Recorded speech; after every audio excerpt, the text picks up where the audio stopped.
Hello दोस्तों, स्वागत है आपका संपूर्ण जीएस एकेडमी पर। आज हम आपको बताएंगे कि बिहार स्टेट बार काउंसिल में आप अपना इनरोलमेंट कैसे कराएं और इनरोलमेंट की पूरी प्रोसेस हम आपको इस वीडियो में देंगे और हम आपको बताएंगे कि इनरोलमेंट कराने का जो प्रोसेस है उसको आपको कैसे कैसे पूरा करना है। बने रहिए हमारे इस वीडियो के साथ और इसको अंत तक जरूर देखिएगा।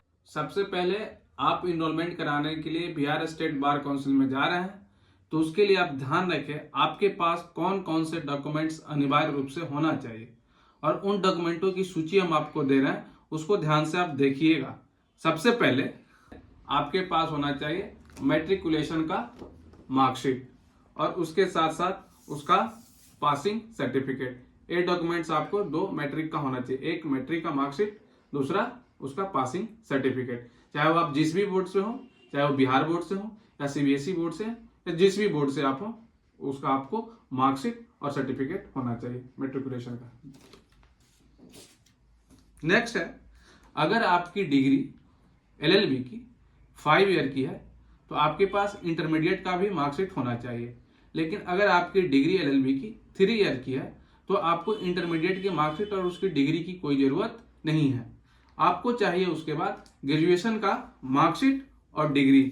चूंकि आप 3 ईयर अगर एलएलबी हैं तो आपको चाहिए ग्रेजुएशन का एक डिग्री सर्टिफिकेट और एक उसका मार्कशीट। ये दो डॉक्यूमेंट्स आपके पास होना चाहिए।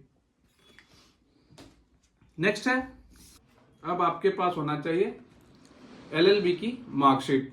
यदि आपका एलएलबी का मार्कशीट सारे मार्क्स एक ही साथ है, सारे सेमेस्टर का मार्कशीट फाइनल मार्कशीट में अगर है तो एक फाइनल मार्कशीट से काम चलेगा। लेकिन आपके पास अलग अलग सेमेस्टर के अलग अलग मार्कशीट हैं तो आपको अलग अलग सेमेस्टर के सारे मार्कशीट देने होंगे।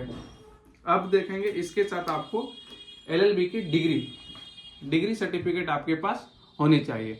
और डिग्री सर्टिफिकेट, चूंकि आप एलएलबी तुरंत पास किए होंगे तो अगर आपके पास डिग्री सर्टिफिकेट नहीं होगा तो प्रोविजनल डिग्री सर्टिफिकेट से भी आपका काम चल जाएगा।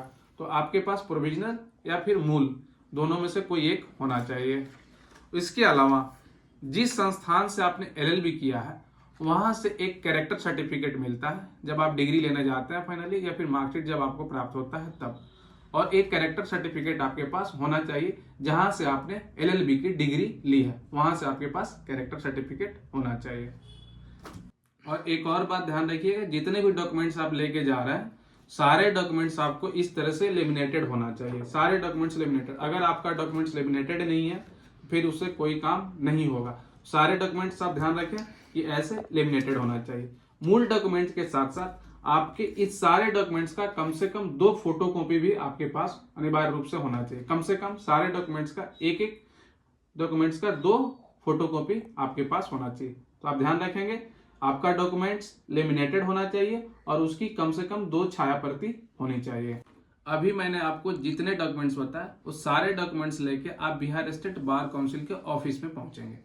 ऑफिस में जाने के बाद आपको एक चालान दी जाएगी जो 750 रुपये की होगी, जिसमें आपको 2 चालान मिलेगा, एक 600 रुपये का होगा और एक 150 रुपये का होगा। आप देख सकते हैं एक ये चालान जो है आपको 600 रुपये का है और एक चालान उसी के साथ मिलेगा 150 रुपये का। दोनों चालान मिलके आपको 750 रुपये का चालान कटाना होगा। और इस चालान को लेके आप देख सकते हैं यहाँ बैंक का नाम भी लिखा हुआ है पीएनबी। जिस बार काउंसिल में आप जा रहे हैं उसी के नीचे आपको पीएनबी बैंक है, उसमें इस चालान को ले जाके जमा कर देना है और जमा कराने के बाद पुनः वापस ऑफिस में आ जाना है।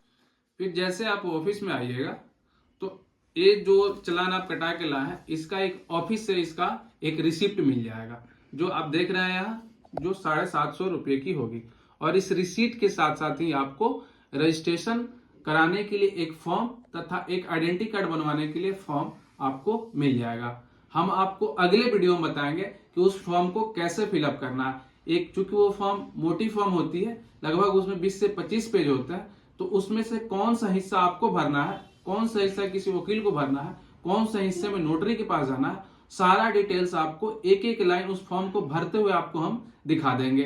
तो उस फॉर्म को कैसे भरना है ये हम आपको दिखाएंगे अगले वीडियो में। मान लीजिए कि आपको ये फॉर्म मिल गया, ये फॉर्म नहीं है, मतलब फॉर्म आपको इतनी ही मोटी मिलेगी। इसको ये मान लीजिए कि आपको फॉर्म मिल गया है, इसको आपने भर लिया है। भरने के बाद नोटरी से अपने इस पर टिकट वगैरह स्टाम्प डाल के वेरीफाई भी करवा लिया। सीनियर एडवोकेट का आपने सिग्नेचर भी करवा लिया। इस फॉर्म के साथ आपको क्या करना है हम आपको बता रहे हैं।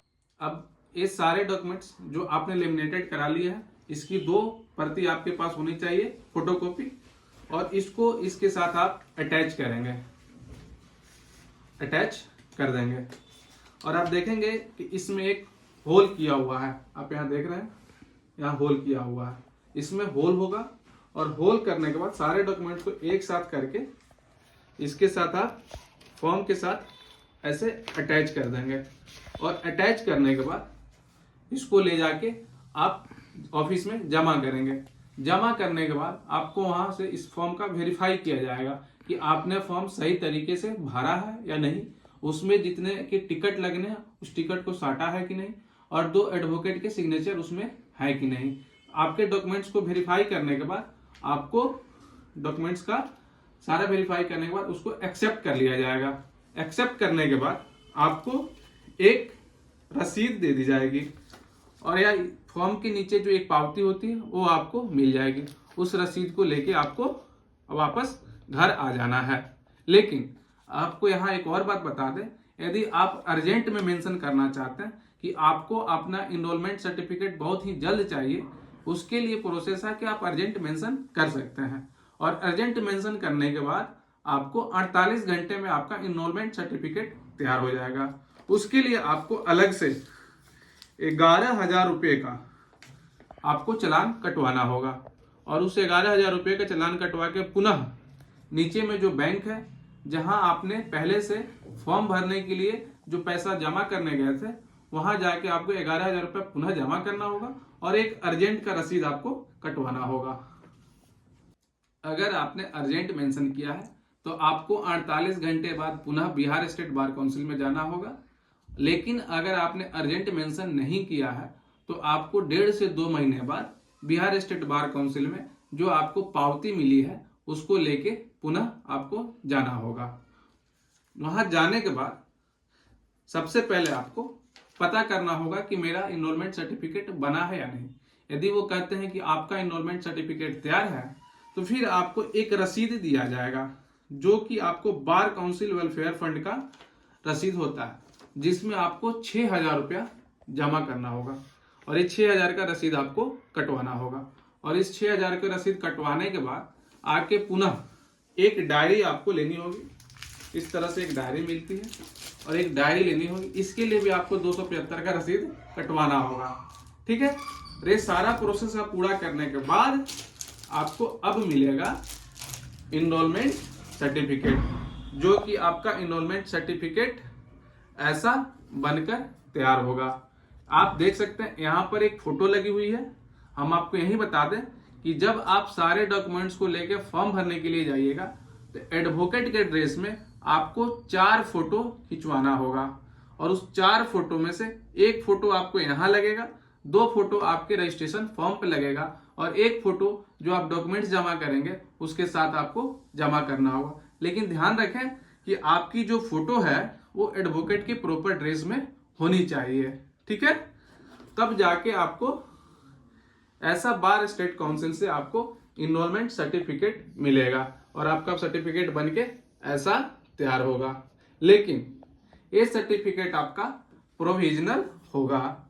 ये आपका अभी ओरिजिनल सर्टिफिकेट नहीं है, ये प्रोविजनल सर्टिफिकेट है और इसकी वैधता जो है वो 2 साल के लिए होगी। इसके साथ साथ हम आपको बता दें कि यदि आपने अर्जेंट मेंशन किया है तो 48 घंटों में आपका आइडेंटिटी कार्ड बनना संभव नहीं है, तो आपको 15 या 20 दिन के बाद पुनः जाना होगा। लेकिन आपने अगर साधारण तरीके से मेंशन किया हुआ, अर्जेंट मेंशन आपका नहीं है, आपका सर्टिफिकेट अगर 1.5 से 2 महीने में तैयार हो रहा है, तो उसके साथ साथ आपको बिहार स्टेट बार काउंसिल की एक आइडेंटिटी कार्ड मिल जाएगी। और ये आइडेंटिटी कार्ड जो आपको मिलेगी वो ऐसी होगी, आप देख सकते हैं इसको। और ये दोनों आपको सर्टिफिकेट और आइडेंटिटी कार्ड आपको उसी दिन प्राप्त हो जाएगा। अब देखिए, ये सब के बाद आपको ये जो सर्टिफिकेट आपको प्रोविजनल जो है वो मिल जाएगा, तो आपको एक और काम करना होगा। अब आपको देना होगा AIBE का एग्जाम। उसका एग्जाम साल में 2 बार होता है, एक जून में और एक दिसंबर में। उस एग्जाम को आप देंगे और उसमें आप यदि जनरल कैटेगरी से हैं तो आपको मिनिमम 45% मार्क्स लाना होगा। 45 जनरल, ईडब्ल्यूएस या ओबीसी तीनों में किसी कैटेगरी से हैं, आपको 45% मार्क्स लाना होगा। जब आप उसमें 45% मार्क्स लाएंगे तो आप AIBE का एग्जाम पास कर जाएंगे। जब आप AIBE का एग्जाम पास करेंगे तो वहां से आपको COP मिलेगा, सर्टिफिकेट ऑफ प्रैक्टिस। उस सर्टिफिकेट ऑफ प्रैक्टिस मिलने के बाद आपको पुनः उस COP के साथ आपका प्रोविजनल इनरोलमेंट नंबर और जो इनरोलमेंट कराते समय आपने जो सारे डॉक्यूमेंट्स दिए हैं सबको एक साथ फिर सबमिट करना होगा और ले जाके अपने बिहार स्टेट बार काउंसिल के ऑफिस में पुनः इसको जमा करना होगा। जमा करने के बाद आपको विदिन एक सप्ताह के अंदर आपका जो प्रोविजनल सर्टिफिकेट है और उस डॉक्यूमेंट और COP है सबका जांच करने के बाद, यहाँ आप देख रहे होंगे, ध्यान से देखिएगा, ये जो सर्टिफिकेट आपका मिला है यहाँ प्रोविजनल लिखा हुआ होगा। इस प्रोविजनल को रेड रंग से कट करेगा और इस पे ओरिजिनल का एक मुहर लगेगा। उसके साथ साथ आप देख रहे होंगे क्योंकि ये डॉक्यूमेंट सभी प्रोविजनल है तो सेक्रेटरी और गवर्नर का साइन इस पे नहीं है, तो इस पे साइन और मुहर किया जाएगा। साइन और मुहर होने के बाद ये आपका ओरिजिनल सर्टिफिकेट बन जाएगा। ये आपका ओरिजिनल इनरोलमेंट नंबर हमेशा के लिए वैलिड रहेगा जब तक कि आप कुछ ऐसा अनैतिक काम नहीं कर देते जिसको कोर्ट द्वारा रद्द न कर दिया जाए, तब तक आपका ये डॉक्यूमेंट्स वैलिड रहेगा। अब हम आपको बता दें कि आपको या तो प्रोविजनल सर्टिफिकेट है तब भी या फिर ओरिजिनल बना ली है तब भी।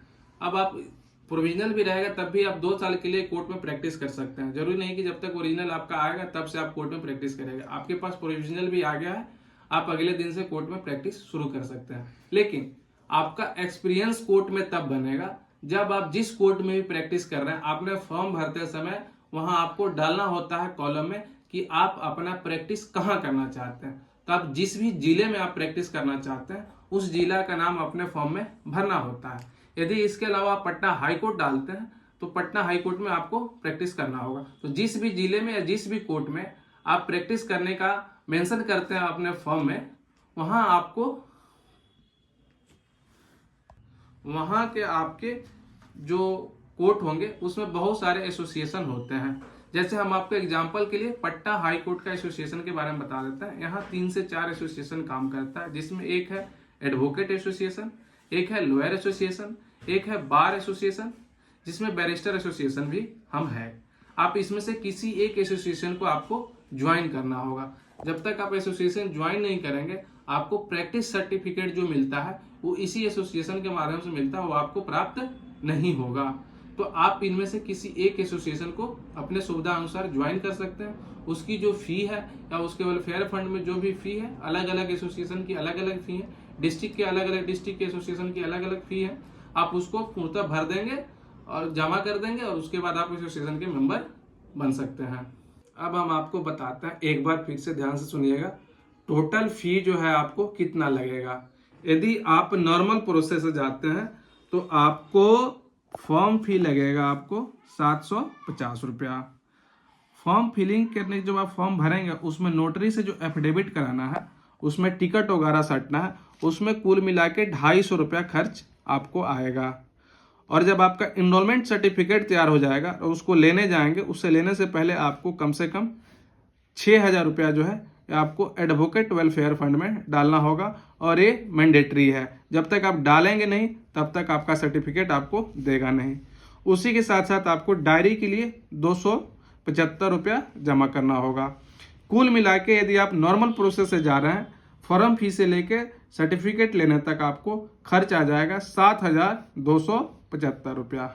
लेकिन यदि आपको अर्जेंट बेस पे जाना चाहते हैं, 48 घंटा के अंदर आप अपना एनरोलमेंट सर्टिफिकेट प्राप्त करना चाहते हैं, उसमें आपको ये सारे फीस सेम रहेंगे। इसमें आपको अर्जेंट का फी अलग से 11,000 रुपया देना होगा। तो नॉर्मल प्रोसेस से आपका फी है 7,275, जो किसी भी प्रोसेस से जाएंगे आपको देना होगा। और अर्जेंट आप चाहते हैं उसमें अलग से 11,000 रुपया आप जोड़ दीजिएगा। ये हो गया आपका टोटल फी। ये रही आपको अब तक की जानकारी। जैसा कि हमने आपको पहले ही बताया है कि फॉर्म को कैसे फिल करेंगे, इसका वीडियो हम इसी सप्ताह में हम लाएंगे और उसमें आपको फॉर्म भर के दिखाएंगे कि फॉर्म को भरते कैसे हैं। उसमें आपको एक एक डिटेल्स आपको प्राप्त हो जाए, ताकि आप फॉर्म भरने में किसी प्रकार की गलती ना करें। दोस्तों, आपको हमारा ये वीडियो अच्छा लगा तो आप इसे शेयर करें, इसे सब्सक्राइब कर दें और ज़्यादा से ज़्यादा इसे लाइक कर दें। और लॉ से जुड़े हुए सारे सूचनाओं के लिए या किसी भी तरह की जानकारी के लिए आप हमारे चैनल से जुड़े रहें और हमारे साथ हमेशा बने रहें। हम आपको इसी तरह से नई नई सूचनाएं आप तक पहुंचाते रहेंगे। आपका बहुत बहुत धन्यवाद।